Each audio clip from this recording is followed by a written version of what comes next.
Hello, everybody. It's the Catholic State, where we talk about the Jewish question from a Catholic perspective.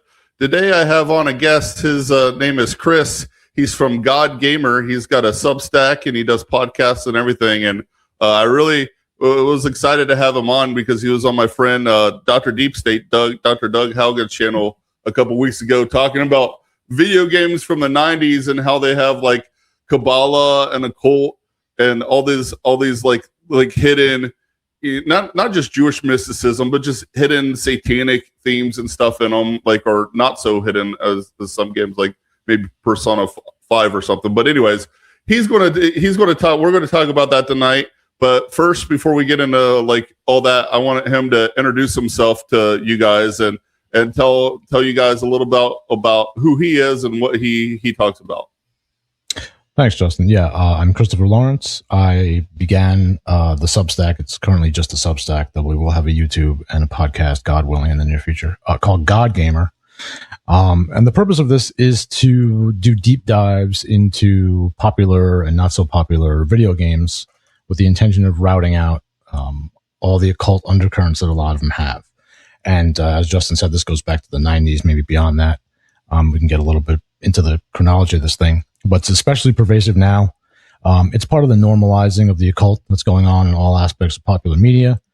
So eventually my work will also branch outside of gaming, but for right now, I'm heavily involved just in the gaming aspect. I'm a lifelong video gamer. And the impetus for this thing was realizing that when it came to Catholic media, really the idea on video games is divided into two camps, and both of them were pretty useless. So on the one side, you have the more kind of liberal, everything is permitted kind of camp, which just says, okay, they do the same thing that the ESRB does. And Justin will know the ESRB is like the rating system. It's like the film rating, but for video games. But because they're completely secular, they only will test for things like violence, nudity, things like that, which can be concerns.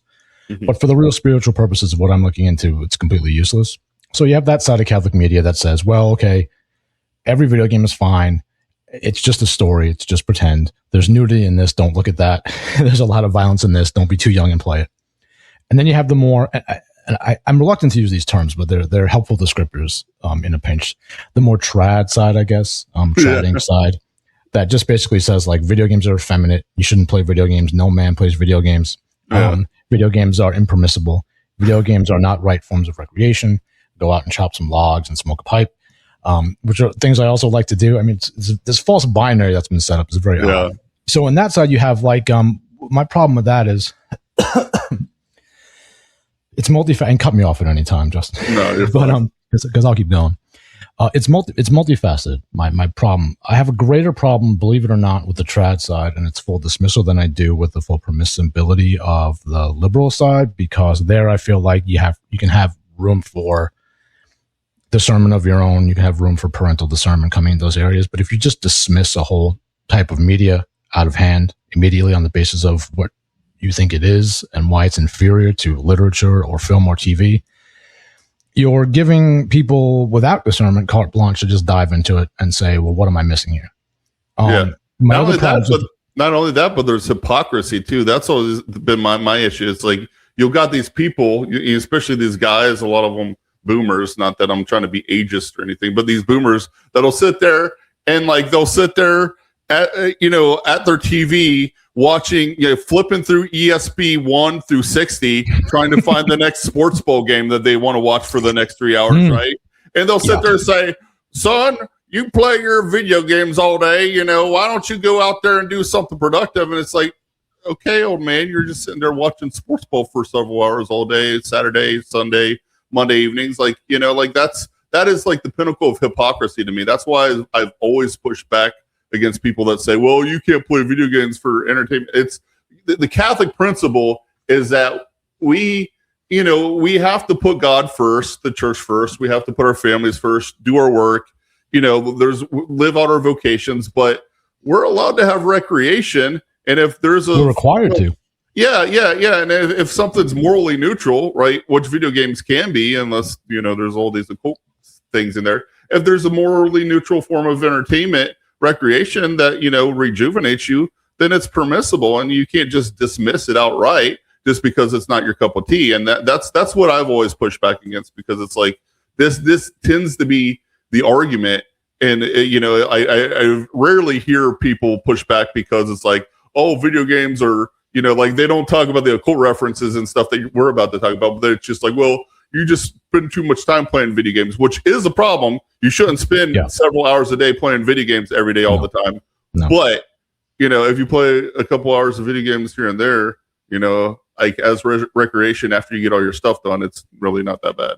Well, I think there's a fear there among some of these academic-minded, and it will become evident very, very rapidly that I'm not an academic. I'm not a theologian. I'm no kind of genius. I'm a guy that's played a lot of video games. But I think there's a fear there amongst these more academic types of, I don't know, feeling that they're spending time devoted to something that they perceive as children's fare. Like this is something that they see every video game as still exclusively being Super Mario or, something of that. Or Dr. Hagen was going on about Pong when I was on his show.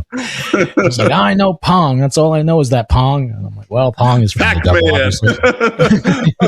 Pac-Man was big back in my day.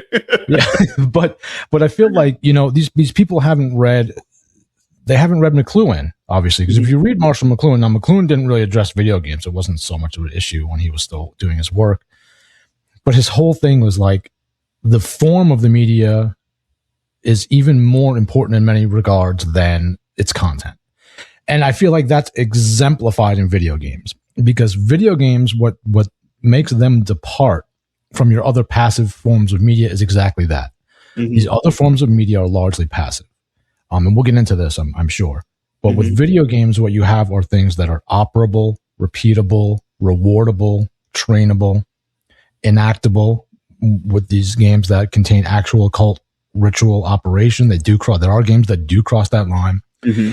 Because the other side of it is we have the my contention is that when we talk about popular media and concerns are legitimized and brought up, whether it be in literature, whether it be in film, whether it be in video games, what the devil likes to do is throw a wrench in there by means of discord. So the prime example of this is the so-called satanic panic of the 1980s. Yeah. Which had to do with Dungeons and Dragons, a tabletop game. And if you try to tell anyone today that Dungeons and Dragons has occult dangers, they'll immediately tell you, satanic panic. Oh, this is all debunked in the 80s. It wasn't. What happened was, for those that don't know, there were parents that were concerned. It was largely parents in the 80s with the rise of the tabletop game Dungeons and Dragons. They noticed behavior changes in their children. There were even some cases of murder that were supposedly loosely tied to playing of Dungeons and Dragons. So people raised concerns, valid concerns about the spiritual nature of this thing. What was it teaching our children? What was it allowing into the home? Well, immediately the devil sends out these armies of Protestants who have no distinctions to actually deal with these things and just condemn flat across the board this whole thing as being vaguely satanic. Everyone's getting possessed that's playing it. Everyone's getting possessed that's playing any role-playing game. You're all possessed. The whole thing is evil, which is, of course, ridiculous. And so what's effective about that is now, as I said, even to this day, if you try to raise concerns about Dungeons and Dragons, you're met with the rebuttal of it's just satanic panic. Same thing's going on in video games. They're just stories. It's just a game. It's just entertainment. Pressing a button does not equal signing a pact, yada, yada, yada, yada. Functionally, that's not true. If you go and look at the fathers and the doctors, the manualists and Aquinas, I spent months and months and months synthesizing a system using the pre-Vatican II tradition of the church to apply the manualist tradition to video games. It took a long time. Because obviously video games did not exist when Aquinas and the fathers and the doctors were writing, but the principles can be applied to them as best as we can discern, because it's just another form of media. I mean, the principles that you apply to the Greek tragedies at the time, right, can be applied to video games. The principles that apply to enacting occult operation and pacts can be applied to the same functions in a video game. There's nothing that I have found whatsoever, I just want to say this off the bat, in Aquinas, in the manuals, anywhere that says that the pressing of button sequences cannot substitute for enactment of occult operation in a pact. There's nothing that says that that's enough of a value separation to not make it efficacious. So right out the gate there, we've got a problem in some of these games that I'm sure we'll talk about later that present these kind of things as part of their structure. Oh, that's interesting. I've never heard of that before because the arguments usually that even Catholics repeat are like what you said, the Protestant arguments, the Jack Chick arguments, like and he was of course super anti-Catholic too. It's like I'm always, whenever I hear these arguments, I'm like, why are you quoting that guy? Like he hated Catholics as much as he hated like role-playing gamers, I mean, but no, that's interesting because it's like, I admittedly, hopefully I don't get a bunch of negative comments. I used to play Deep Dungeons and Dragons back in the day too. Sure, me too.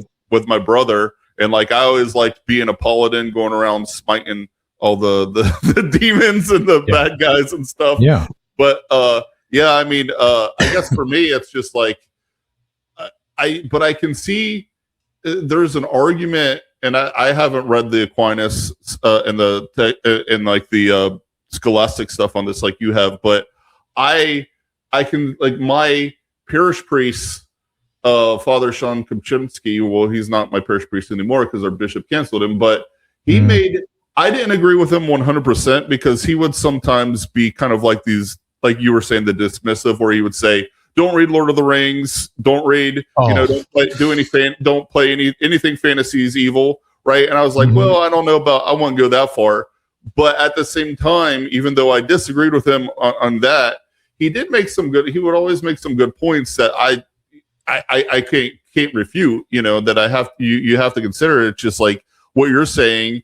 And just like when you get into this fantasy stuff, you have to be very vigilant at the very least, because like if you're playing Dungeons and Dragons or role playing, okay, if you're going around being a paladin smiting the evil guys, well, you're kind of role playing the right way, but that's not what everybody does. And then there's stuff in these games, right, that are like, it's like gateway drugs, right? It's like, okay, you're going around being a paladin smiting bad guys, but it's like, well, I don't want to be a paladin, I want to be a wizard, and I want to bind myself to this like evil demon, and then I want to cast like this, this circle around myself and use these, use these wands. Even with the paladin, even with the paladin Dungeons and Dragons, I don't want to burst your bubble because I used to think exactly the way you did, and I don't want to be a wet blanket, but no, be a wet blanket. Tell me where I'm even wrong. With the paladin, if you're not, if you're in a vanilla version of Dungeons, meaning by which I mean for non-gamer people, an unaltered and unmodified version of Dungeons and Dragons. Even with a paladin, you're pledging allegiance to these false gods. Now they may be the righteous gods of the Dungeons and Dragons universe, but they're still false gods ontologically, right? In reality, right. So and then at the same time, even if you discard that, say, okay, well, they're the righteous gods of the universe, I'm not participating in evil. Fine. Let's say I grant that for the purpose of the argument. You're still in a party with, I'm sure, a wizard, a mage, possibly a necromancer, right? These are real character classes in Dungeons and Dragons. Right. Even a cleric who is then again a priest, submitting himself to false gods. You're often speaking to dragons. There's a couple great books by Michael D. O'Brien. One of them is called Harry Potter and the Paganization of Culture, and the other is called A Landscape of Dragons. And not everything in them is, 95% of it is good. Now, they're directed mostly for parents to assess the media and the literature that they're letting their children consume. But he makes several great bedrock points. One contention that he had that I found very interesting and I looked into, and I find it compelling. I don't know that it holds up as an absolute. But he said, any piece of children's media that portrays dragons in a positive manner should be rejected. That's a good point. Yeah. And I found that very interesting. And the more I think about it, the more that I think there's something there. Yeah. And the other thing he talks about is, and I got really into this outside of what he wrote, is kind of the differences between classic fairy tale magic, token magic, and occult magic. Now, I'm very into this. This drives me up a wall when you mention token and people having problems, and good priests even having problems with token. Yeah. Because like so many things in the Catholic world, we have to make distinctions. you can say whatever you want about Aquinas, but what you can't say he wasn't precise. So, distinctions are a big thing, and these are if I can understand this stuff, anybody can understand this stuff. But when it comes to Tolkien, I want to lay this out right now, even though it's not directly about video games, it does tie in. And again, my greater concern is pop culture in general. The thing about Tolkien and magic is that it's not magic as we think of it in Tolkien's world. So in the subcreation of Tolkien, what things like Gandalf and the dwarves and the elves are doing is not magic.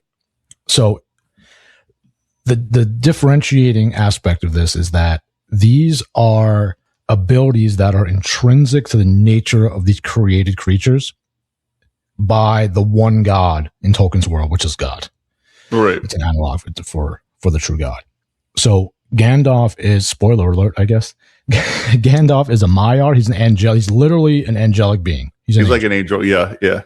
So he's not working. The difference is when we think about magic in the occultic sense, what we're really talking about is recourse to demons for preternatural powers outside of the realm of what would be normally possible for a regular human. You have to get that. You enter into a deal with a demon to provide you with that. Yeah. Gandalf's not doing that. Anything that Gandalf works is intrinsic to his nature. The runes that dwarves make, for example, this is intrinsic to their nature. They're not making an appeal to an external force. The same thing with anything the elves do. It's intrinsic to their nature. Now, this is what differentiates them from Saruman and the bad guys, is that their whole thing is domination and dominion and oppression. And they are appealing to, in Saruman's case, it's to Morgoth and Sauron for these powers from these literally demonic beings. Yeah. When we talk about things like Dungeons and Dragons, the entirety of it is basically appeal to external forces to grant you power. This is where we run into problems.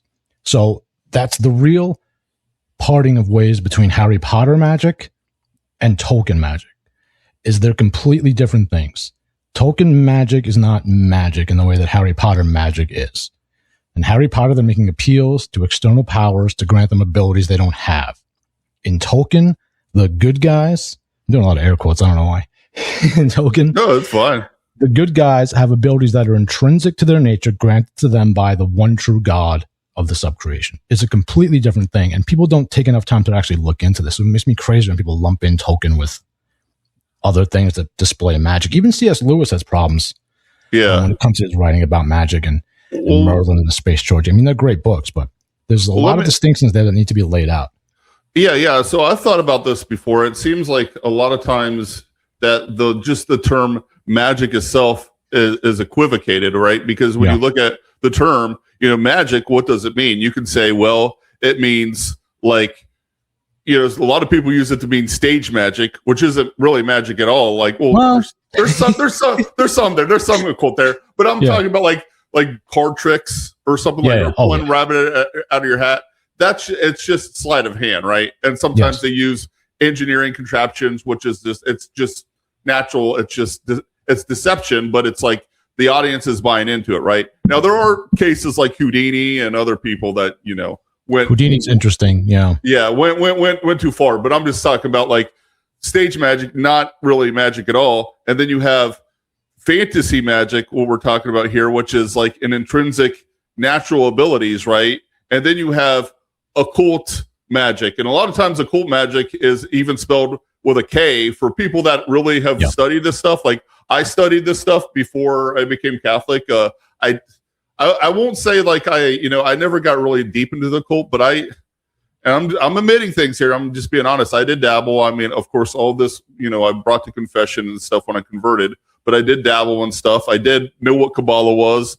I did, they call it white magic. But really, even then, that's problematic because you're still appealing to, like you said, to external powers and everything. Yeah. So my question is this, because there's such an equivocation going on here, is how should we like make these distinctions and nuances, and what should we call this natural ability, these natural abilities inherent, like as compared to the ones that are externally sought after, and that are like, and when that happens, of course, it's demonic and evil. Like how do we make these how do we distinguish between them, or what words do we use? It's purely that you can use essentially the exact words that we've just used. It's intrinsic ability. Okay. So as much as a bird can fly due to its nature, Gandalf can make fireworks or open a magic door that has dwarven runes on it. See, it's hard, man. You say magic and people are like, okay. Yeah, it's a catch-all term. It's very problematic. Well, I think this is all on purpose. And you mentioned Houdini, and I want to say this because this is very interesting to me too. This is the thing that I've found in research and thought about a lot.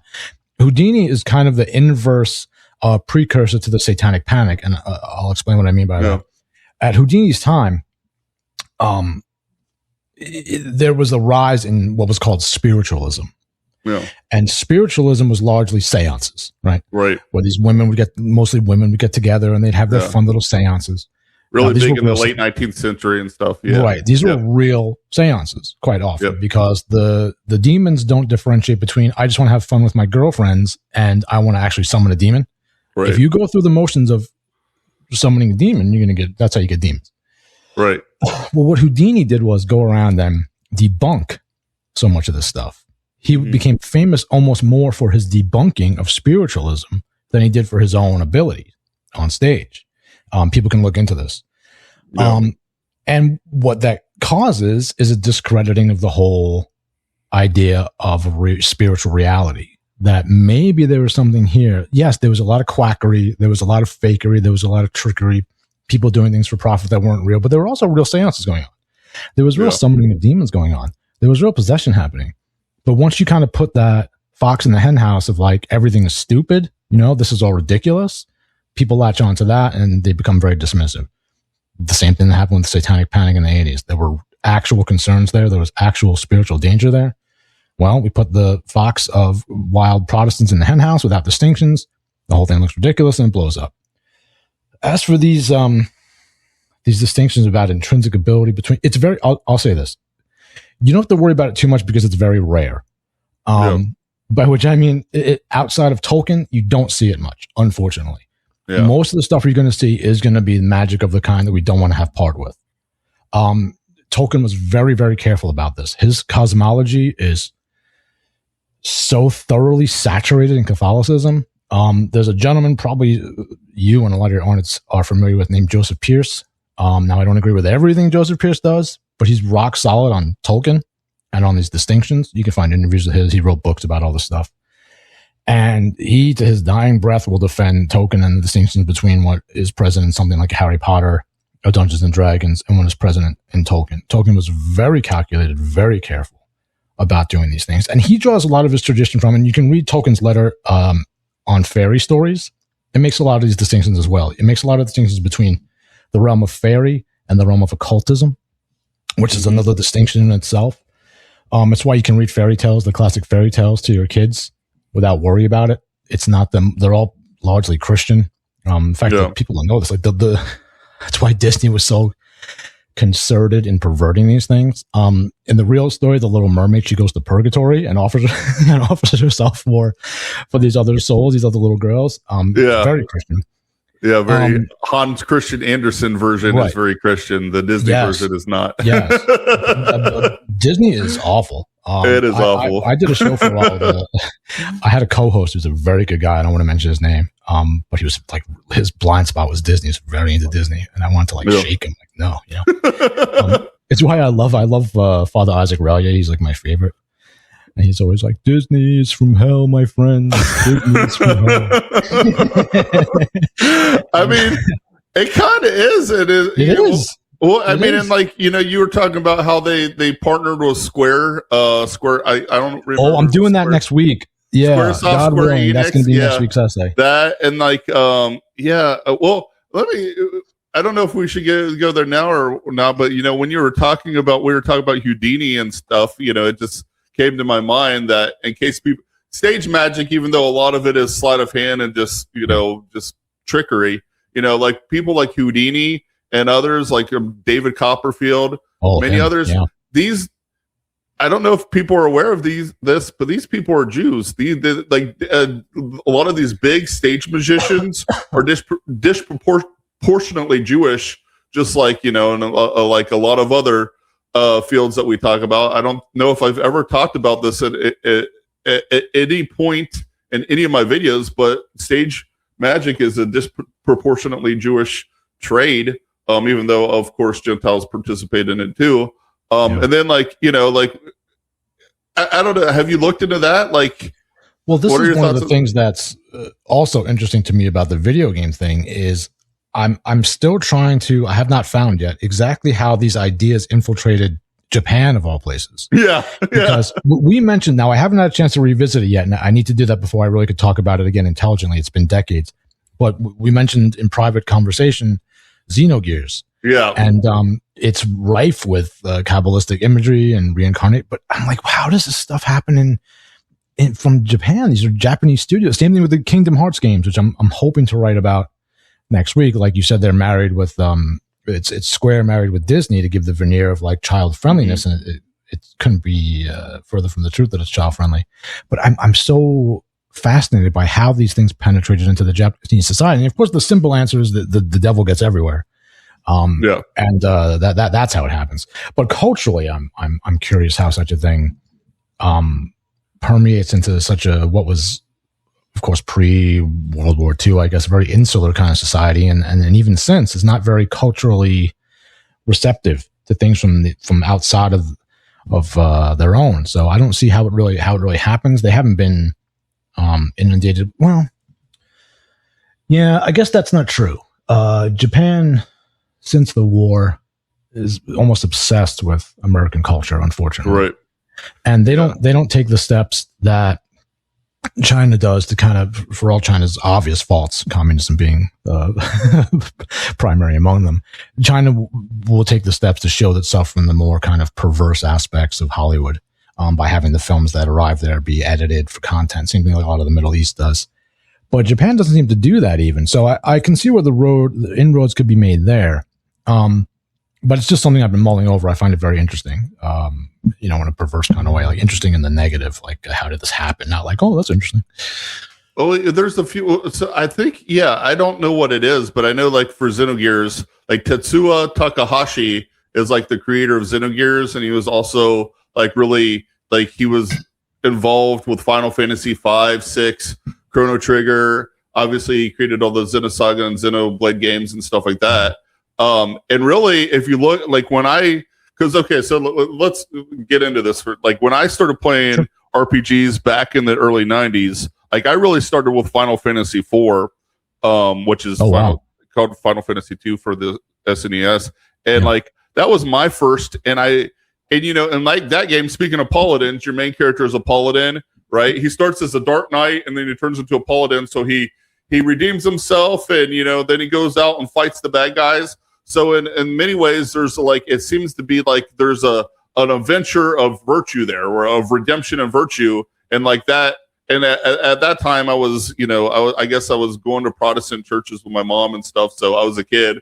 I thought there seemed to be something virtuous and good there that I clung to. But then I realized as like these games kept coming out that they kept becoming like, it wasn't like the morality started shifting, right? So it started being like, oh, you're the good, like you play the original Dragon Warrior, you're the warrior going out to fight, to fight the evil Dragon Lord, right? You start to play these dragon games. Okay, I'm just the warrior out to fight the evil Dragon Lord. But then you keep playing these games, Dragon Warrior, Dragon Quest, Final Fantasy, and then all of a sudden the morality starts to blur, right? And I think there's the reason is like there are these I don't know. I think some of the directors or something like Tetsuya Takahashi and others, like they were really into, like if you look into his history, he's like super into Kabbalah and Gnosticism and like Nietzscheism.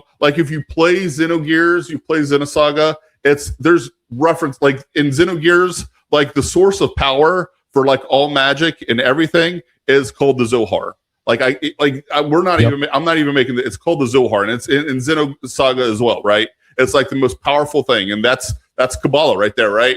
And then like, the main bad guy in the Xenogears, his name is Deus, which is just Latin for God, right? And of course they have like a version of the Catholic Church which is this corrupt institution that you have to fight against and everything. So, but you play these games in the early 90s, right? And it's just like, okay, you're just this valiant knight going out trying to go kill the dragon, right? Or there's the story of redemption and you beat the bad guys. And then like somewhere in the mid 90s, it shifts, like the game's kind of mature. Like I kind of grew up, and you probably noticed this too. You kind of grew up with them and they kind of went from these childish stories, the more teenage stories, and then adult stories throughout the 90s. And as they do that, the morality shifts from you being like this knight going after a dragon to all of a sudden you're trying to kill God, like in the Breath of Fire games or Xenogears or something. And like really the good guys are the bad guys and the bad guys are the good guys. And it like it's kind of like Dr. Haugen would call it an egregore. It kind of becomes a mind virus where you just, by the time you're in your late teens, I feel like it kind of helped make me become cynical towards religion. Of course, it changed later in life, but like I don't know. What are your thoughts on that? No, I think that I'm 100% a believer in the old adage that as the church goes, so goes the world. Mm-hmm. So post mid 60s, we know what happened in the church, and at the same time, we see a real shift in cultural morality, and with that comes the rise of things like the anti-hero. So-called realism in 70s cinema. Everything is permissible. It's not interesting if it's black and white morality. Yeah. The shift happened in games. Late in the 80s, probably it began. Really took off the same time it did in comic books in the 90s. You said the 90s definitely was a flashpoint for a lot of that stuff. Where you see now superheroes are. See, I want to write a lot about this, so we can talk about it. Because I'm planning on doing a spin-off too and getting into all this stuff, because superheroes are essentially Nietzschean idea. Yeah. Superman in particular is a Kabbalistic power fantasy. The Overman. Yeah. It's a Jewish fantasy too. The Superman is the Jewish fantasy of like, I'm the alien to this world, this nation. Yeah. I come in and I save it, and everybody looks up to me. Well, I dominated. The original idea was to dominate, and this is not even speculation. I mean, these guys own autobiographies, the creators of Superman. Yeah, you can look into it. And Mike, if you're a more like literature person, you don't want to do research like this. There's a book called The Amazing Adventures of Cavalier and Clay by Michael Chabon, who's a Jewish fiction writer. He's a good writer, actually, but it's a fictionalized version of the life story of the two creators of Superman. It's very interesting, reveals a lot. But he didn't want to use their real names because they probably wouldn't have been happy. It's not all positive. But the whole idea is very, so I'm there's animism in superheroes. There's occultism in superheroes. I was talking a little bit to Dr. Hagen about this a few weeks ago. I got on this real tangent just in my private life of realizing that they've been normalizing chaos magic for the last 10 years. And through the Marvel films, largely, there was a show called WandaVision, which was not a good show, but it was pretty popular because it was Marvel. It was one of the first serialized like Disney Plus shows. And I think it was the penultimate episode of the show. Okay, so the idea is like, I'll do this very brief. The idea is that the character Wanda Maximoff, who's the Scarlet Witch, she's manipulating this whole town full of people and pacifying them and making them, complacent and under her control because she's having like this power fantasy. Something went wrong in her life, and she feels like she's owed this. And and I think it's the penultimate episode. Her rival witch, because they're witches. Her rival witch is she says, "That's chaos magic, Wanda, and that makes you the Scarlet Witch." Now, this just sounds like stupid nonsense to anybody that doesn't know any better. Okay, all this stuff is very real. So chaos magic is very real. This is Kabbalistic. This is very real magic, and a lot of its purpose is to make people complacent. So I want to be very brief about this, but it's been making me. I've been very interested in it because I trace this from that. So that's one of the aspects where they try to normalize it. Then the parallel to that is there are these Doctor Strange movies. Same thing. Those are horrible. They're horrible movies, but they're saturated. actual horrible occult. with the occult. Yeah, especially the second one. It was like, the second one, necromancy, corpse walking, dream walking, possession, used by the good guys, right? Yeah. So this is all chaos magic, except for the necromancy, which is a different kind of magic. But they've been trying to normalize these terms and normalize this stuff. And I think, and it would take a while to do it, so we don't have to do it today, but I can fairly easily link this to Trump. In several different interviews, Tucker Carlson, now whatever you think of Tucker Carlson, and I don't have much use for Tucker Carlson, but where he's good, he's good. He was asked by this young kid, I can never remember his name. He did an interview with this young kid, and this young kid said, because Tucker was saying, I've gone in there several times intending to like read Trump the Riot Act about this war and tell him. And as soon as I get into the office and he starts talking, he's like, I don't know what happens, but something I become very complacent. I become very docile. As soon as Trump starts talking, he's not saying anything profound. It's just something about his voice. And this kid asked Tucker, he said, do you think Trump is working a spell? And Tucker like pauses for a second and he says, there's something there, right? Which is as good as saying yes. Yeah. This is now combine that with the fact that your viewers will probably remember, I think it was during the first term, these witches came out and they said, we're going to put curses on Trump, right? Because this is when they still didn't like Trump because they thought he was like a good guy. So they're like, we're going to curse Trump, right? There's this nationwide effort of these covens of witches that were going to curse Trump. And they were soon after reporting, it's not working. He has something. There's something shielding him. So of course, all the like evangelicals are like, "Oh, Almighty God, protecting it's Trump." Kabbalah. It's Kabbalah. He has this. Of course, he's shielded. He's with you, right? So he has no magic protecting him. Anybody that doesn't know, just real quick, like again, I studied magic before I became Catholic.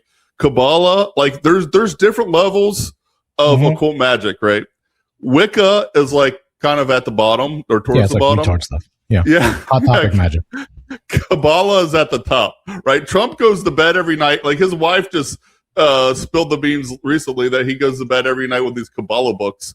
I mean, he is like this is top level magic. So if he's surrounded by these, I mean, you can see how he's like his son-in-law, and he's surrounded by all these Lubavitchers all the time. Yeah, he got a big devotion to the Rebbe. So I mean, like this guy, like Trump is surrounded by some Kabbalistic magic, man. You know, these Wiccans, they're not going to be able to touch him. But before I keep talking about this, like I just wanted for the sake of my own soul and responsibility to people, if anyone watching this has ever had like a fascination with the occult, maybe don't listen to this too much. Stop, because we don't.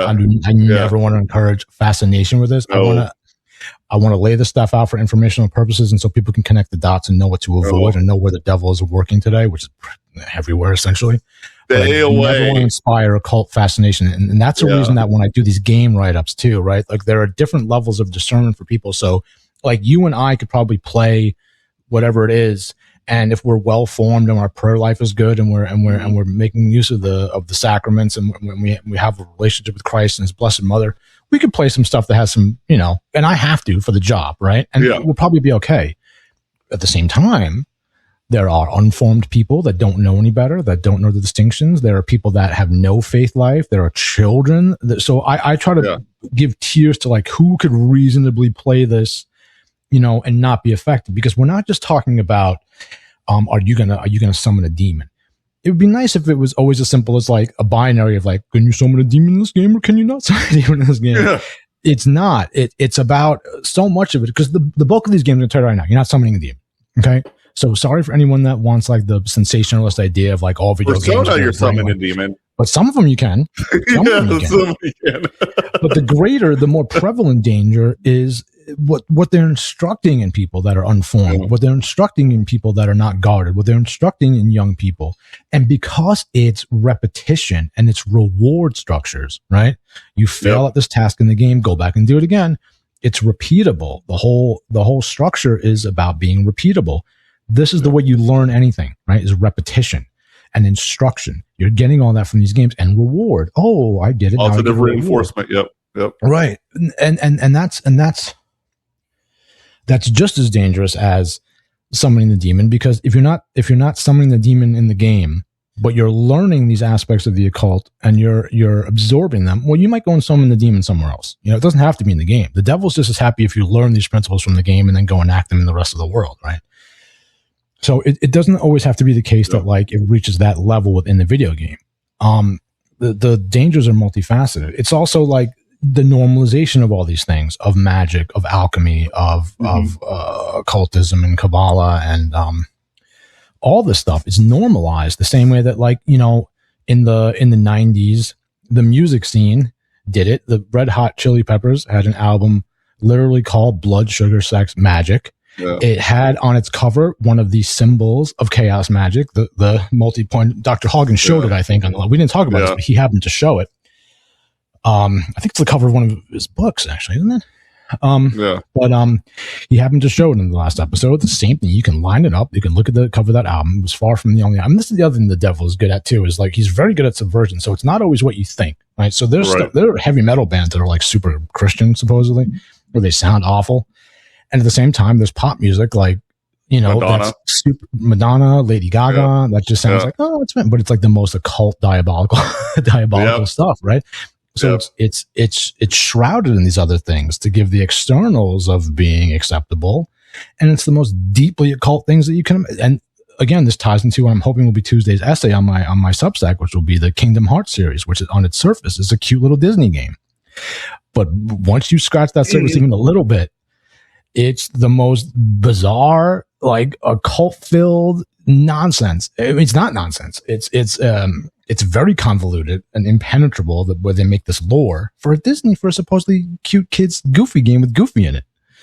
So the devil's very good at hiding behind seemingly innocuous things and putting his most penetrating kind of dangers behind those shields. So we have to be wary for things that are more than just surface level and more than just the externals, is what is intrinsic to these things. And that's why we have to know our faith. We have to know our distinctions. We have to know what is permissible and what isn't. We can't on the one hand give blanket acceptance to everything because it's fun and seems silly. And we can't blanket condemn everything either, because then we fall into the trap of the satanic panic. And you know, St. Paul says, everything is lawful for me, but not everything is permitted. Not is expedient, right? So he's saying, like, I can do these things. They're fine. I'm a Christian. I'm freed. I have the freedom in Christ, right, to do these things. Doesn't mean I should do all of them, right? And also we have to test the spirits. So we can't walk around with our eyes closed about this stuff because it's something we might enjoy. You know, you and I know how alluring and addicting these games are. They're fun, you know, and especially you're living in the world that you and I are living in, and you're drowning in like all this negativity all the time. Sometimes you just want to turn your head off and your mind off and indulge in something that's just fun and silly. Right. But we can't, we're not afforded that luxury anymore in the world, unfortunately. We're just not. Yep. No, I mean, that's 100% right. I mean, when I became Catholic, you know, I was really, like, I was neck deep in like this 90s culture of listening to you Red Hot Chili Peppers, all the grunge music, all the, you know, all playing all these games. And then like, my eyes got open, and, you know, and I've been telling people, like, I did dabble in the occult, like, before I became Catholic. And if I'm being honest, like, getting into this other stuff led me to that, you know, playing these role-playing games and pretending like what you're saying is absolutely true, pretending to be a wizard, made me curious. And I'm like, well, how can I be a wizard in real life? You know, and like I said, I dabbled, I never got deep into it. And thanks be to God, I never got possessed. And so that like, let me give you again, my warning, like, you can be possessed, you can get possessed. It's not only a mortal sin to participate in the occult, you can get possessed and everything too. So stay away. Yeah. We're not advocating for this stuff at all. At the same kind of path happened to me, honestly. I mean, I'm a cradle Catholic, but I spent, you know, my family, God bless my parents, they thought, they considered themselves serious Catholics, but it was Novus Ordo time. And it was the 80s, a lot of it too. So you had church, the regular, you know, you had the Novus Ordo church, and the other church was the Church of Oprah.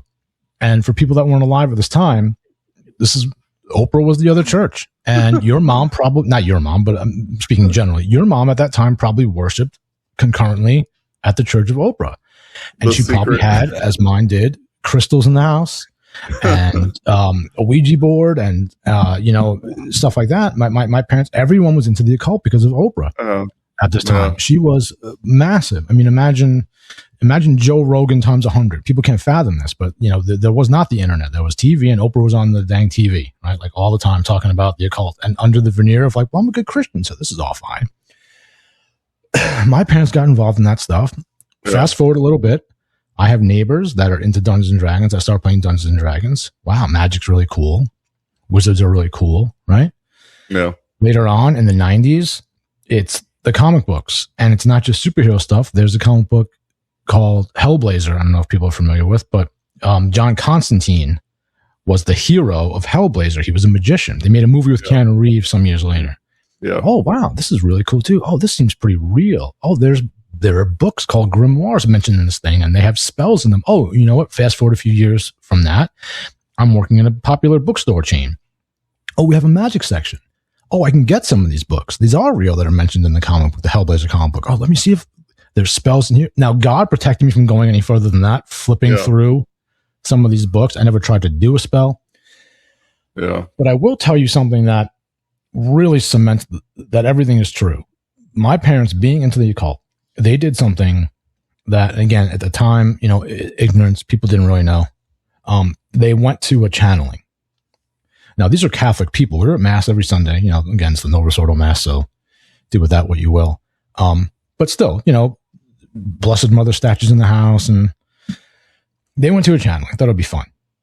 So they go to see this woman, and she channels this spirit that's supposed to be like this enlightened being from another dimension, right? Because that's how they present. This is all bad enough. Yeah. They record it, and at the time it was cassette tapes. They record the session on cassette. Okay, even worse. They bring it to the house to play it for me. I'm like 7 years old, maybe. They play this for me. Now, at the time, I'm still in my innocence, so God has given me the ability to easily discern this is evil, right? Yeah. Because I'll tell you what I concretely remember. The session starts off, and it's the woman speaking, and then she says essentially like, okay, now I'm going to go, and whatever it was is going to, and again, if you have any tendency towards occult fascination, please just mute this for a little while. But she says, I'm going to go. And she's like, it has a normal, nice lady's voice. All of a sudden, there's a voice that, like, I don't care how good of an impressionist you are. This is not something that a woman's vocal cords could do. This voice now begins coming through the cassette. And I hear it saying, I remember concretely things like, oh, you don't really have to listen to 10 Commandments because this is the part I remember explicitly because of this. Because it twists, these demons twist. Because then I hear my father saying like, oh, but isn't that like, that's the law. And then the demon says, because it was a demon, oh, but Jesus said to love. It's just love. So that does away with, you don't have to listen to 10 Commandments. It just doesn't say what love is, right? Because so now love can become whatever. Long story short, fast forward to a little bit later in the recording, the thing says, and I'm not trying to throw my father under the bus, God rest his soul, but the demon says, oh, if you'd like, sometime I can come visit you at your home. And my father says, okay. I'm like, oh no. And as a kid, as a 7-year-old, I'm like, Dad, you got to go somewhere and like take that invitation back. I'm like 7 years old. I already know this is not good. And I guess he could hear in my voice that I was serious because he supposedly went and did it. Now, this is also a father that had like the Satanic Bible, Anton LaVey stuff in the house, just out of curiosity. Gosh. While being Catholic, again, this time was a crazy time. And, if he did rescind the invitation, it didn't work because we experienced so much. Like, I never felt safe in that house again. If I was ever in my room alone, I always felt like there was some kind of oppressive presence behind me somewhere. We had the thing where, now this is straight out of a horror movie. People don't have to believe this. That's fine. No. But my window in my bedroom every day would get covered in black flies. Covered. You could not see out the window. My mother would have to come in with the vacuum and vacuum all the black flies up from the window, and they would come back. And these were big windows. These aren't like little covered with black flies. This is a sign of diabolical infestation, by the way, for any listeners any viewers that don't know. This is a clear sign. Random black dogs would appear in the backyard if I was looking out the window and then just vanish into the woods. There were nobody's dogs, no collars, just random. These are all signs of diabolical infestation. Never felt safe in that house. So this occult stuff is very real, and it's not stuff to play with. You know, there's a new game called Phasmophobia. I'm sorry I'm going on so long, but it's all kind of No. I really want to drill this into people's heads. There's a new game called Phasmophobia. It's very popular. I don't know if you've heard of this. No. Very well rated on Steam. Steam is the video game platform of choice for PC gamers. You get all your games on Steam. This game is a full occult simulation game in the guise of a horror game. What you do in this game is, people will get possessed from this one. What you do is you go around these supposedly haunted houses. You use your microphone on your computer or your game console. I don't think it's out on console yet. So on your computer to call upon spirits in this game, to have conversations with them, to enter into agreements with them, to try to get them to do different things you're bidding in this game world. It also plays in VR and virtual reality, because there are things like Ouija boards in the game. So now you can manipulate in the virtual reality where you're completely immersed, a Ouija board within this game, using your real voice to communicate. So now you're using your hands and your voice to communicate with spirits from the other side within this game. And again, I want to remind everyone, if they can find something that contradicts this, please let me know. I will revise everything I've written so far. I cannot find a single instance in the literature of anything that distinguishes that is enough separation to not account for actual occult operation and pact enactment. There's nothing that says that button presses, that interaction in a game of your own limbs and voice is enough of a separation merely by the fact of doing it through an electronic means to not enact actual pacts and occult operation. I can't find a single thing. And if someone can and refute that, I'd be very happy, actually. So this stuff is dangerous. They're ramping it up more and more and more. People need to be aware this is not just a bit of fun. This is their soul that they're playing with. They're not just playing a game for fun. They're playing with their soul, their eternal salvation, potentially their life, maybe. I mean, I don't know. I mean, demons are demons. They're evil. And the world is such that it's not going to tell you. The world is not going to tell you about these dangers. You have to look out for yourself. You have to know your faith. You have to know what you're dealing with. You have to know where these lines are. You have to know what these distinctions are. The God Gamer Substack can be of great help in discerning these things. So it's not scary stuff, because if we have Christ Jesus, if we're in the state of grace, we have the sacraments, if we have recourse to our Blessed Mother, we can't be touched, you know. Even possession, a demon can't possess anyone unless God permits it. Yeah. Because the teaching in the church is that one mortal sin technically is enough to put you under Satan's dominion and for you to become possessed. Now, God prevents 99.9% of that out of his mercy, but he doesn't have to. So I don't want to scare people. Be not afraid, but be wise. Be wise as serpents, right? Be aware of what's going on. Be aware of what you're entering into. Be aware of what your children are engaging with. There are plenty of safe things out there. I did a write-up, I think it was last week, on 2 games that are pretty much innocuous. One's called Astrobot and the other one's called Animal Well. You can play these. There's nothing really like occult operation in them. There's nothing of spiritualism in them. Because just because something portrays something that looks otherworldly, this is another thing. It also doesn't mean that it's inherently evil. The fathers make a distinction for things called, now I've been talking so much I'm blanking out. Manifest fiction is the distinction, is the principle. So if something is manifestly fictional, by engaging with it, you're not committing some kind of sin. You're not entering. So, you know, you can read the Odyssey, right? You can read the pagan philosophers. You can read about the Greek gods. It doesn't mean you're putting yourself in danger, because they're manifestly fictional. You're not, unless you go and you put it down and go in a corner somewhere and pledge yourself to Zeus, you're fine. But that's something that's not inherent to the reading of the book. You can read the book. So it's important to kind of know these distinctions. There's danger everywhere, but there's ways to avoid it if you just know what to look out for. If you have a good relationship with God, if you know your faith, and just wise, just be wise about it. So let me ask you this. So like we've talked a lot about stuff that you should stay away from, like this Judeo-Japanese games, that RPGs that you should stay away from, and like the tropes, the occult stuff. Like, say somebody's like me, like, as you can see, look at my background, you can see I love Crusader stuff.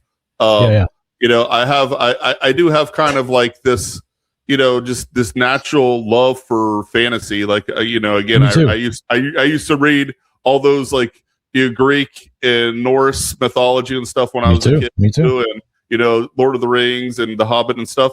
So let's say you want to do, you in your free time, in your recreation, which we all agree you can engage in healthy recreation when the time is right. What kind of games can we play? What should we look for? What games do you recommend? Or what can we look for and play? You know, it's going to depend. So again, if it's people like me and you, a lot of stuff, honestly. Now, is it always prudent to? This is a separate question. I can't answer for anybody, right? I don't know how people are disposed personally. I can't read people's hearts. I don't know what their inclinations are. But from an objective standpoint, people like you and I can play a lot of things. I don't play so much of the stuff anymore outside of doing it for work, as far as the things that contain, you know, stuff that's offensive to God, because it just annoys me. It makes me not feel good. Like there are these games called Kingdom Come Deliverance. Have you heard of these? You would love these. Okay. So you're essentially a peasant that becomes a knight in medieval Bohemia. Okay. It's saturated. Well, not so fast. So it's saturated with Catholic imagery, right? Yeah. And so many people got mad at me because I was like, this is garbage. But they're like, no, but you can go to church in it. I'm like, okay, yeah. In the first one, you meet the only priest character that you can have like meaningful interaction with in the game is a drunk and a philanderer, and there are. I'm gonna be careful about my language. So you and he have a drunken night, and you end up in the barn with two ladies simultaneously. This is the priest, and then he's too drunk to give the sermon the next day at mass, so he makes you do it. And the sermon that you give is one in which you praise Jan Hus, who people that don't know who the Hussites were. They were a sect, a very anti-Catholic sect of the time. And you're giving this in the Catholic heretic, Mass, right? Yeah. So the programmers knew what they were doing, but the guy that created this game was like, no, we make it realistic. It's just like, okay, in the second game, and that's just one of the things that happens. The game is full of blasphemy, the language. I mean, in the second game, now these are phenomenal games as games, like games, quad games. They're excellent. But if you care about your faith and your soul and not offending God and participating in things that are blasphemous against His church, you want to avoid these. Now, people get mad at me. Well, I'm sorry, you know. In the second game, among other things, so the drunken priest returns. Now you can play as him. So now you're operating this drunken priest when he goes about his extracurricular activities, right, in the game. And there's one quest where it can be 5 different women in the same night with the priest. In addition to that, because they're so hell-bent on the realism of the age, they made your best friend homosexual in the second game, who was canonically heterosexual, as he would have been as a prince in medieval Bohemia, throughout the entirety of the first game. Not even a hint of this. And then in the second game, all of a sudden, you have an option to romance him. Oh. So it's all the subversive stuff but again, it had the aesthetics of medieval Bohemia, fully Catholic. You can walk into these beautiful chapels, right, with the iconography all over the walls. And when you greet people, they greet you with "Praise be Jesus Christ." It's wonderful. But when you're actually playing the game, you're forced to do these things, and these are not skippable quests, by the way. The priest quest in both games, not non-skippable. The homosexual romance is avoidable, but it's still in there, so that's not much of a justification in my mind. You asked me for something you could play. That kind of reminds me of like one of the last games I played was Crusader Kings 3, like a couple years ago. Good.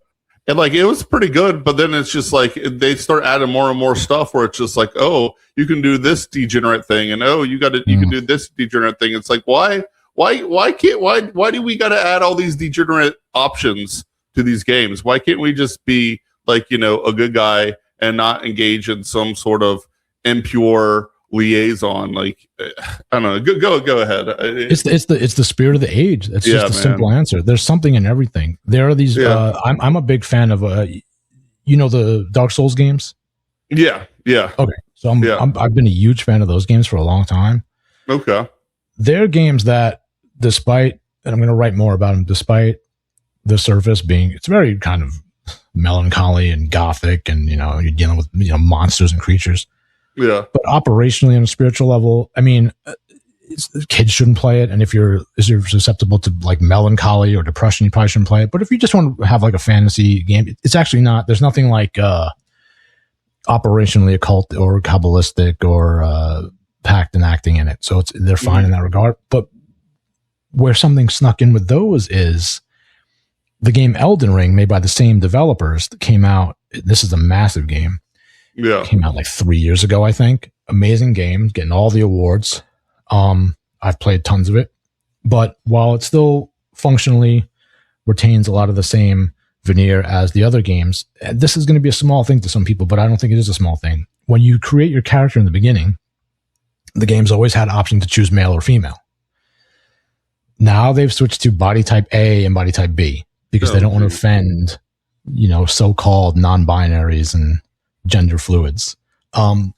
Everything else in the game remains pretty much the same as it was in the Dark Souls games, but they made that concession. And again, this is a very Japanese developer.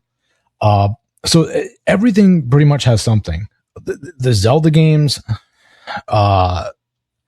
again, it's about formation level, right? So I would not let little kids play the modern Zelda because the whole premise is reincarnation.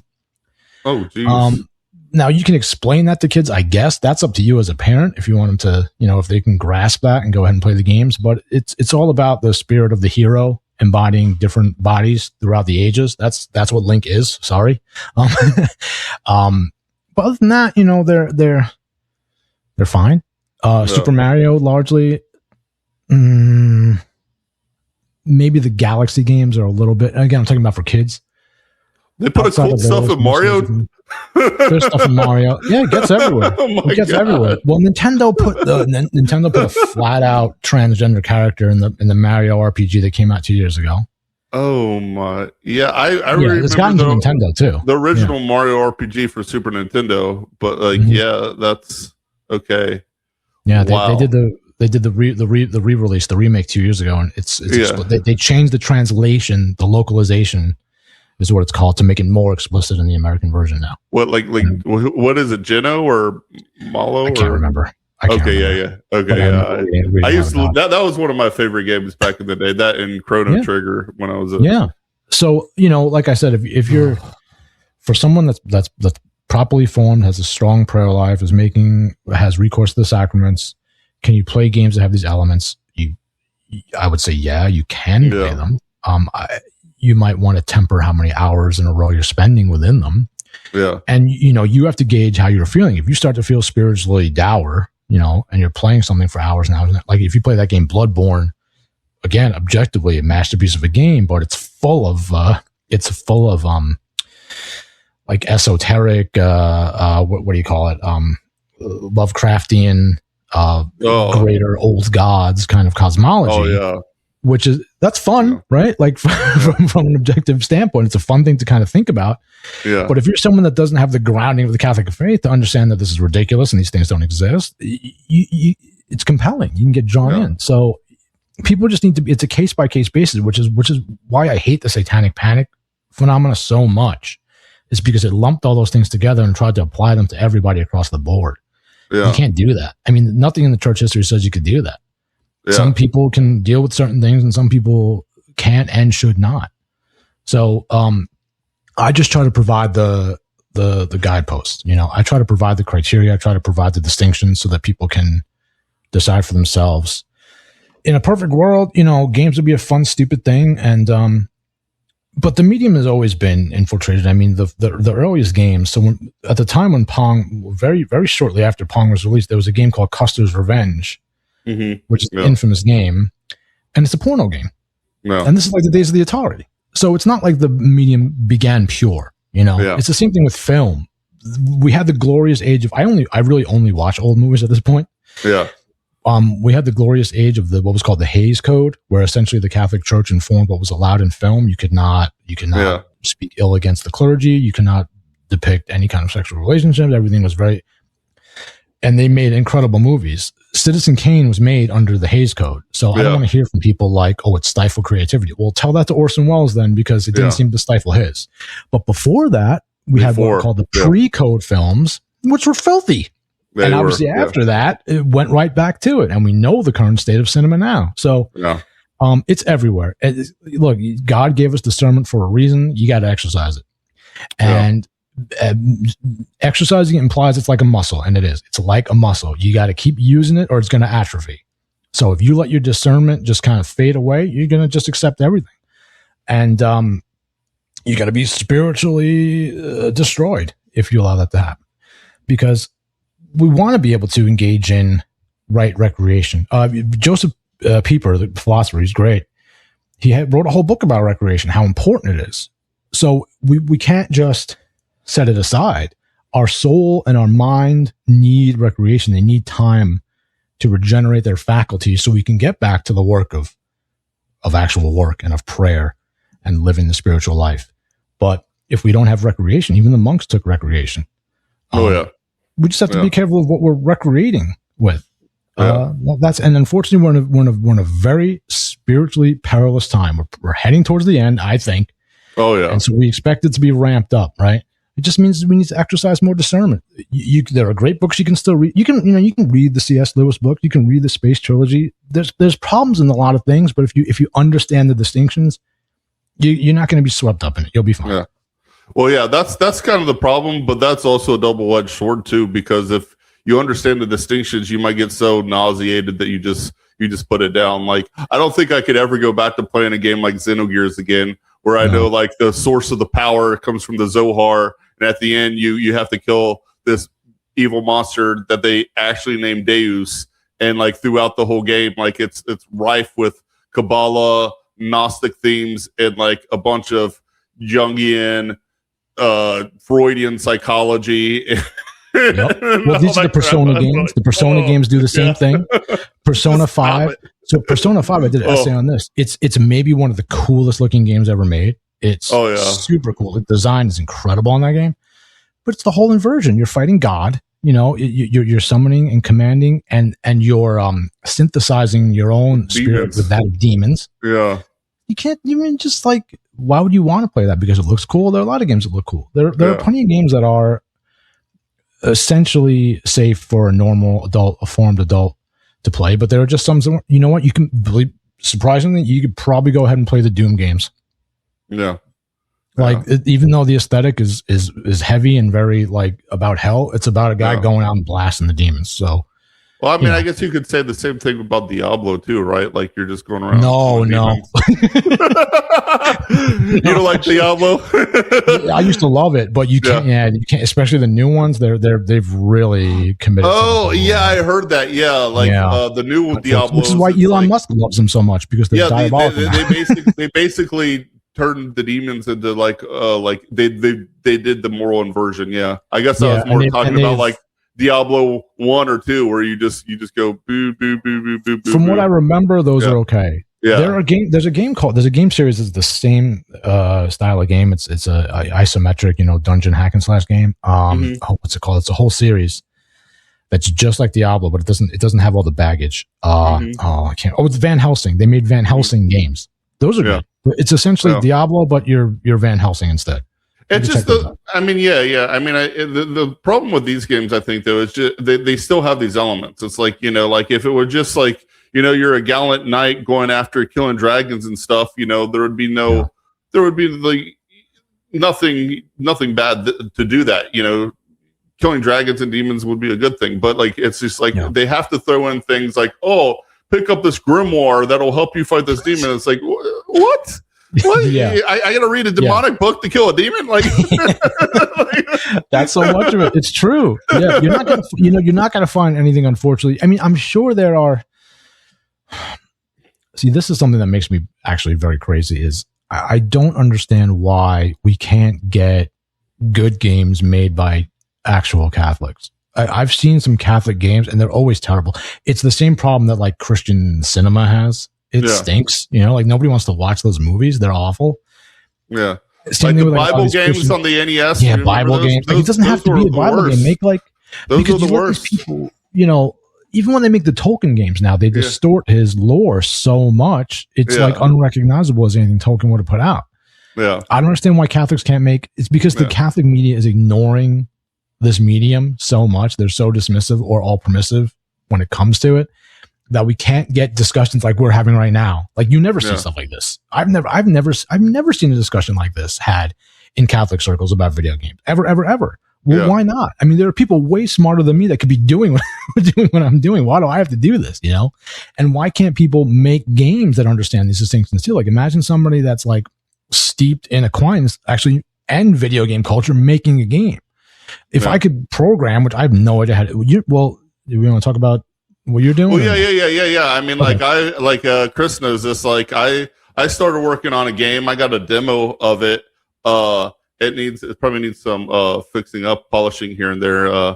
Chris found some things that I didn't even think about. But yeah, I mean, I 100% agree with you. I mean, that was why like a few years ago, like I started making all these songs, all these Catholic songs, like, and I used AI and people criticize, I use AI, you know, but like my thought process was like, I created these Crusader songs and they sounded similar to rock songs. You know, you can find them on like my Rumble or whatever if you look. But they sound similar to rock songs, but they got this like more of a marching beat, and they got these cool Crusader type lyrics and stuff, and they sound manly, right? Where because you know you listen to a lot of Christian rock, and you're just kind of like that's just kind of gay, you know. I don't want to listen to that. You know, like right. Like you listen to Christian rock, and like I was in bands for several years. I played bass and stuff, and I'm like, I don't want to listen to that garbage. I'm like, if I want to listen to rock, I'll listen to real rock music, you know? Like Led Zeppelin is like demonic, but only that they can play, you know, these other Christian bands can't play. But, same thing with the video games and music. I think I agree with you. That's been something I've been trying to push for the past few years. It's like, you know, like we live in let's be honest, we live in a Jewish society, right? Like Hollywood is Jewish. The music industry is disproportionately Jewish, right? And so they push Jewish values, right? The only solution is to create our own culture with Catholic values. So like, why aren't they, I don't understand why, like we've completely absconded the realm of culture, especially popular culture. Like even like these guys that are Catholic writers, why is it always like sci-fi slop? I love sci-fi, but what these people write is slop. It's garbage. Like why? I don't understand it. There's something, there's like a spiritual barrier or something there. Like, I think it may just be as simple as the fact that the Satan has been given extraordinary power in our time. Been given control over the culture, and we're just not going to get a real strong foothold. I mean, I'm sorry, we may not, but it doesn't mean we shouldn't try to create in pockets, right? Like, I don't think we're not going to dominate again until the whenever Russia is consecrated and we have the period of revival, then Catholicism will dominate the culture. But I don't think it's going to happen before then. But we can create in pockets. We shouldn't give up. We should have more people creating games. I had a friend, unfortunately, I lost contact with him, who was creating who also grew up under the dangers of Dungeons and Dragons and had firsthand experiences of actual issues with it. But he loved that kind of game, as I do. I love tabletop RPGs. You can't find any that are safe, really, except for the original Lord of the Rings one, and now that's like gone up crazy in price because it's out of print. So he was creating one. Why don't we have more? And he's a smart guy. He knew the material because he grew up with it. But why don't we see that more? I'm not sure. Other than what I said, that the devil's been given extraordinary power over the culture right now. Pragmatically, I don't know though. Spiritually, I think that's the answer. But practically, I'm not sure. It's very frustrating to someone like me who loves the arts and media and film. I love all that stuff. I've been immersed in it for my whole life. I really love it. I removed myself from so much of it because as I drew closer to Christ in my faith, I had to pull farther away from that because it's incompatible. But it doesn't need be. So I'm hoping that, you know, either the revival comes soon or that we see more people creating in pockets to supply for this need. There's a real need that is there for serious Catholics who want to engage in white recreation and don't want to be limited to, like, you know, smoking their pipe outside and reading Chesterton. Like, once you finish Chesterton, there's no more Chesterton. And you got to listen to Gregorian chant and classical music because any other music. Yeah, that's it. That's all you can listen to. Yeah, exactly. It's a real problem. I mean, I worked in a real record store, like high fidelity style record store for like the better part of a decade. And I missed the discovery of new music and listening to tunes and playing stuff for friends. But it's like, you can't, and we know we have to choose. Christ told us we have to choose. You can't choose him and the world simultaneously. You're gonna have to make a choice. But I would like for there to be more Catholics who are sincerely attempting to create culture rather than just complaining about culture. I mean, and I know I'm complaining about culture, but I'm creating where I can. I write short stories. I'm working on a novel. I draw a little bit. I make a little music.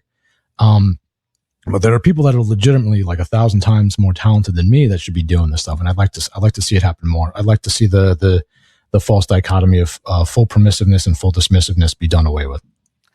I 100% agree. Well, yeah, like just going back to what I was saying about my demo, like, so I got that demo of a game where essentially, it uses the same mechanics as an RPG, but like my goal is to like just kind of wash away like this, keep the mechanics, the fun mechanics and the graphics and music, but wash away all these diabolical and occult influences, right? Yeah. Like, why can't you be a group of adventurers, like in a Tolkien style, going after the bad guy, going after the Sauron like bad guy? In my game, they're the Jewish Empire, so make that with that what you will. Why can't you go after the Jewish Empire as the good guys and defeat all the dragons and the orcs and goblins that get in your way? And then win at the end, and like all your good powers come from. In my world, his name is the Christos. I don't do a lot of trying to hide my my influences, but yeah, I mean, any powers they get are from God, right? From Christ, right? That's what you're on the side of good, and you're going after the side of evil, and you're not going to pick up a grimoire and say, "Oh, I got this grimoire. This demonic book's helping me." Like, no, that's not going to happen. But it'll keep the same mechanics and be fun, and like that to me is like, why can't we do that? Just like, why can't we create good art? Why can't we create good music? Like, I made all those Crusader songs a couple years ago, and a decent amount of people liked them. A couple thousand people liked them, and then it would all of a sudden people are just like, well, this is AI slop. This is garbage. I don't want to listen to this. I'm like, okay, well, why don't people, like, I'm 41 now. Like, I used to play in bands when I was in my 20s. Why don't like these young guys in their 20s like create Crusader bands, like Crusader music bands, and like get a good drummer, go do like good marching beat, and like make good Crusader music, organic music. If you don't like my AI slop, I mean, the point that I was trying to make when I was making this music is like, look, we can have good Catholic culture. We can have good Catholic music with cool Catholic, like masculine Catholic lyrics, not just like this gay stuff. And we can have good video games that are fun, that are just, cleansed of the crap. And just like, like you said, during, when they had, what was it? It was actually the Archbishop of Cincinnati that did it at the time, was in charge of, I forget what it was called, but it was the group that made the Jews stick to Catholic standards in cinema. We can do all that. The Hays Code, Yeah, we can have all of this. We just got to work towards it, And all the tools are more available than they've ever been for people now at essentially no cost. Yeah. And people should be doing it, but it's like they're chasing the algorithm. You can't do that. You got to like make the algorithm bend to you. Like make so much stuff that you're forcing the algorithm to display what you're doing. Don't chase what's already popular, because it's all going to be evil garbage. It's all going to be degenerate. And like we said too about like this idea of like masculine. First of all, people don't know what that means. So they consider things like video games to be like feminine for some reason. Yeah. Okay, I'm a husband. I'm a father. I'm into martial arts. I like to lift. I like to play some sports, and I also like the video game. So am I feminine somehow? Like, okay, let's go have a spar, buddy. Like, what does it mean to be masculine? Not that's not exemplary of like what being masculine is, but I'm saying like, what do they mean when they say like, for some reason video games are not a masculine hobby? I'm in Texas, right? It's literally been 109 degrees outside. What do you want me to be doing? If I'm spending a few hours praying, I'm spending a few hours reading, right? My family's all taken care of. It's late at night. I'm not ready to sleep yet. I'm doing my work. I'm taking a break. What do you want me to do? Like, I can't play a video game because then I suddenly magically become effeminate for some reason. Like, it doesn't make any sense. Right. So, I don't like that distinction. And also it's usually made by people that never play video games. Play a few video games. I don't care if you don't like. People don't want to play video games. That's totally fine. I'm very happy for people to never engage with this hobby, especially the state that it's in now.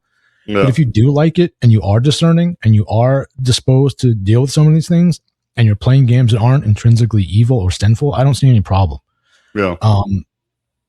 That's where I'm at, as far as that goes.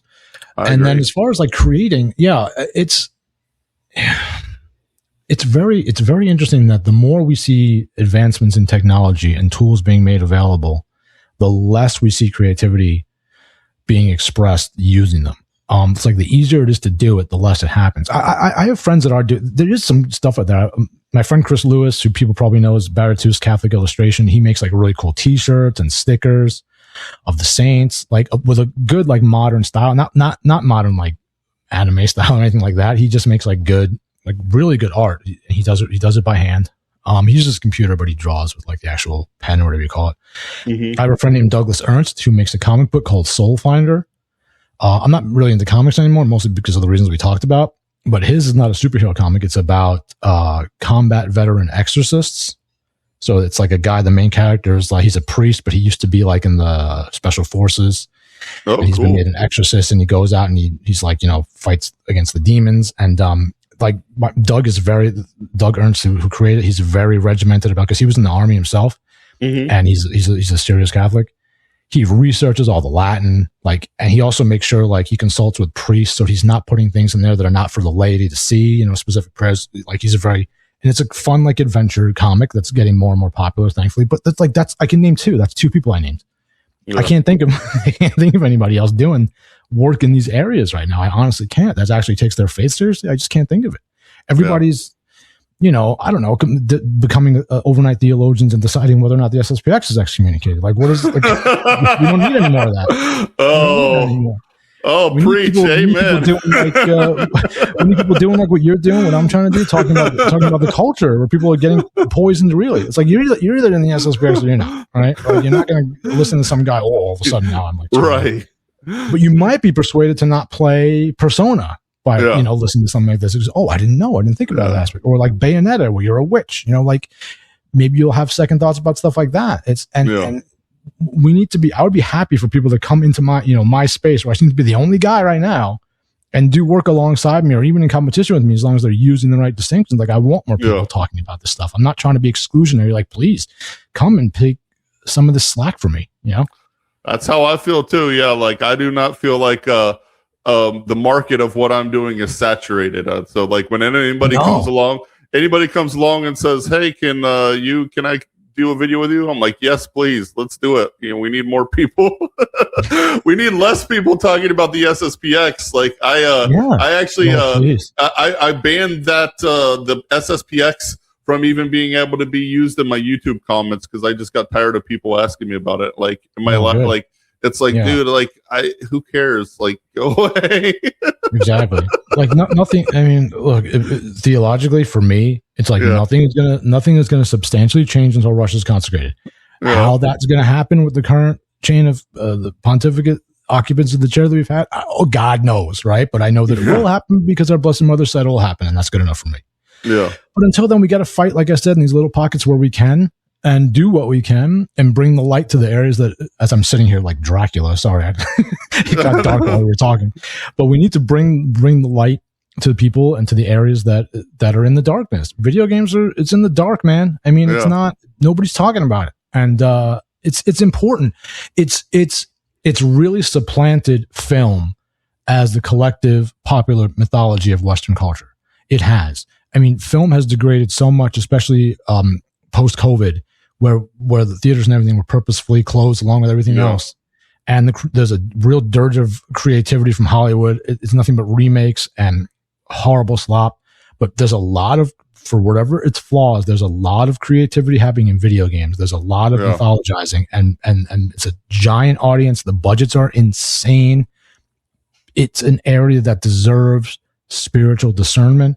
And nobody's doing it.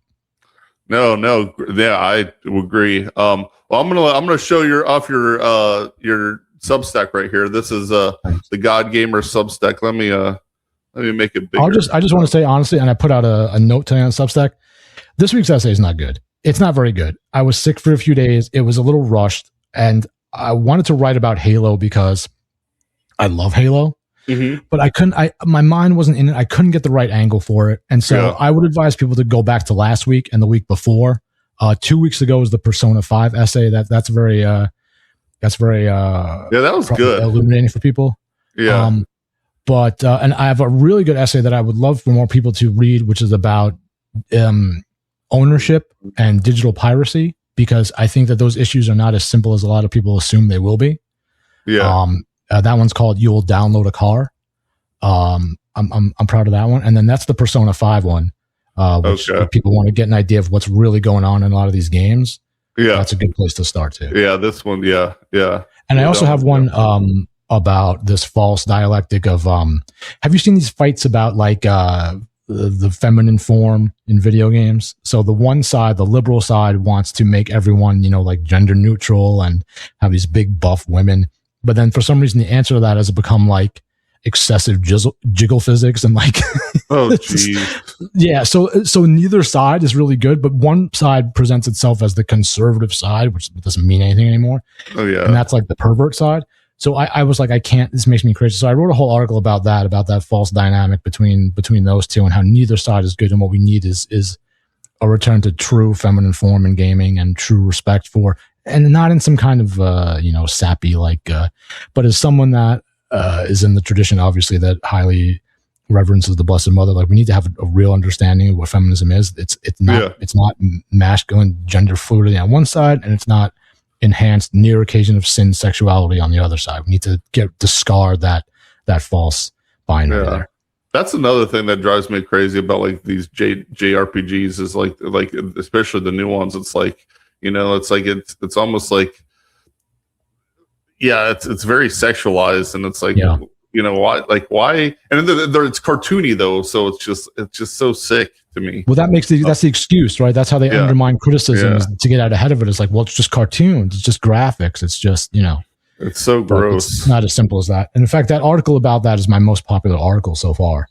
What's it called? I think people are looking for a third way, the proverbial third way, when it comes to those things. What's that article called? That's oh boy, what did I call that one?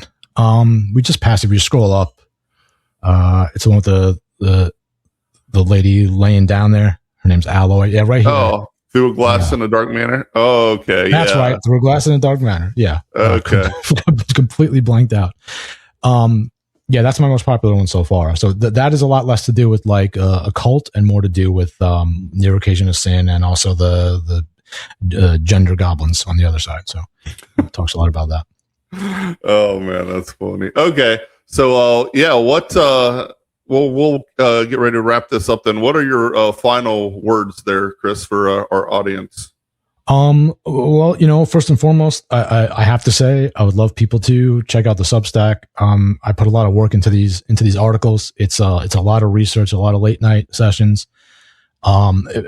Subscription would help me greatly. I'd like to really grow, because if for no other reasons, if I get enough paid subscribers, I can review newer games. I can't always afford to go out and buy these games when they're released to evaluate them. I would like to. There's a game coming out today called Mortal Shell 2, which is already sold out everywhere. It's rife for me to do a deep dive on, but I can't really afford to go out and just snatch it up right now. So it's going to have to wait for there to be a price drop. But if I get some more subscribers to help me out with things like that, I can do those things. I can take requests for people if there's a really pressing issue in gaming that they would like me to cover. I can do that more freely if I have the time freed up and the budget freed up to do it. But everything, for the most part, is free on there right now. The actual articles. Again, I'm making use of the tradition of the manualists, the moral manualists, Aquinas and the fathers, to cut through a lot of the stuff that's going on with gaming, because it's not only what's on the surface, but quite often what sits beneath that, the subversive nature of a lot of these games. What I want people to know is just, you don't have to give up the hobby if you're a gamer, but you have to be discerning about what you're engaging with. You have to be aware of your own level of formation. You have to really be honest with yourself about that. If you have a good spiritual advisor, I know it's like impossible to find. Almost no one does these days. I would not neglect bringing up your gaming to them. run things by them. Tell them what's in some of these games. Tell them what you're finding in there. See what they think. If their theology is sound, because they won't look at it from the perspective of like a video game, but they will look at the imagery and what's actually going on in it. And make use of my articles if they help you. I hope that's very edifying for me if they do. I'm really trying to help souls and help people in the limited way that I can. As I said, I'm not an academic, I'm not a theologian, but this is an area that I've spent so much of my life involved in. And I recognize the dangers in a lot of it, and I want other people to recognize them also, without entering into a spirit of fear. That would be what I would say. Awesome. Yeah. Thanks, man. Yeah. And I think you're doing great work. And so please, everybody, go out there and subscribe to Chris's Substack. I'm going to put links in the description when I get the video up. So subscribe and check this out. Like he's the only guy that's really doing this. So, I mean, give him your support. So, thank you, Chris, for being on here, and everybody out there, take care and God bless, my friends. Thank you.